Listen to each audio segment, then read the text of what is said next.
प्रथम थर पर जातीय स्तर में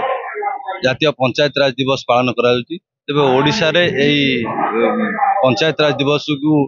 प्रत्येक जिले में बहु आडंबर सहकार पालन पुरी रे माननीय मुख्यमंत्री यार शुभारंभ करथिया बेले प्रत्येक जिले में अवस्थित प्रत्येक ब्लॉक परिसर रे कार्यक्रम को अति आडंबर सहकार तेज कटक जिले में यह कार्यक्रम कटक सदर ब्लॉक रे उपस्थित रही मान्यवर आईन एवं पूर्त विभाग मंत्री श्री पृथ्वीराज हरिचंदन महोदय और सहित अच्छा कटक सदर विधायक इंजीनियर प्रकाश सेठी महोदय और सहित अच्छा कटक जिलापाल दत्तात्रेय भाऊ साहेब सिंधे एवं समस्त विभाग प्रशासनिक अधिकारी माने तेज आज यही पंचायत राज दिवस रे विभिन्न योजना गुड़िक शुभारंभ हवा बेले कौन हिताधिकारी मानक योजना रही मुख्यमंत्री शुभारंभ करुँच आसतु जानिबा। अभिषेक बेहरा उराड़ी ग्राम पंचायत सरपंच। निश्चित भाव पंचायत राज दिवस आम जातीय पंचायत राज दिवस एप्रिल 24 तारीख दिन जो सारा भारत वर्ष पालन होची आज कटक जिलार कटक सदर रे ब्लॉक रे आज जिला स्तरीय पंचायत राज दिवस पालन होता। आज उराड़ी ग्राम पंचायत को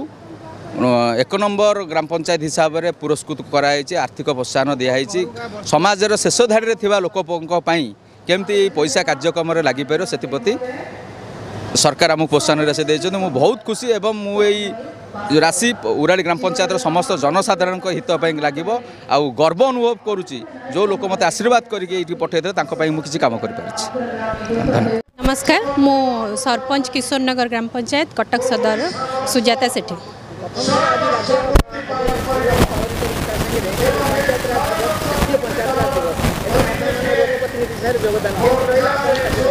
बहुत खुशी लगुच एत आनंदित लगुच से तो जाकि जापारे एत खरार आम से एत पेसेंस सहित ये प्रोग्राम टाक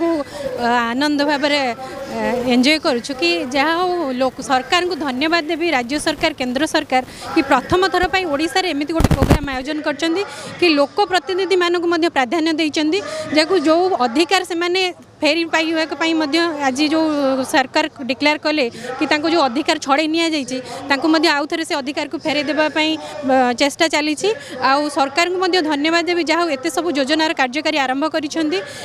प्रथम थर पर ओडिशा रे जो मार्च 5 तारीख बदल आज एप्रिल 24 तारीख रे ये प्रोग्राम टी को आयोजन करी मो तरफ तथा मोर जो भाई भौणी मैंने अच्छा प्रतिनिधि समस्त तरफ केंद्र सरकार और राज्य सरकार को अशेष अशेष धन्यवाद। एवं यही जो योजना गुड़िक केबे कार्यकारी होउछि जो राशन कार्ड बंटा गला कि जो हिताधिकारी मानक जो ई पोर्टाल जरिया रे जो सूचना गुड़िक प्रदान करा जिवो बा जो 1,38,000 टंकार जो सोलार प्रकल्प बा 4,124 कोटी टंका विनिमय रे ब्लॉक स्तरीय स्टाडियम तैयारी जो भित्ति प्रस्तर जो जहाँ माननीय मुख्यमंत्री घोषणा कले ताकू मध्य माननीय मंत्री एठारे दोहराई तेबे ए सब योजना केबे एवं किपरि कार्यकारी होउछि ताहा हमें आगु देखिबा। कटक रु जयदेव पाणी को रिपोर्ट हर्षिका मीडिया।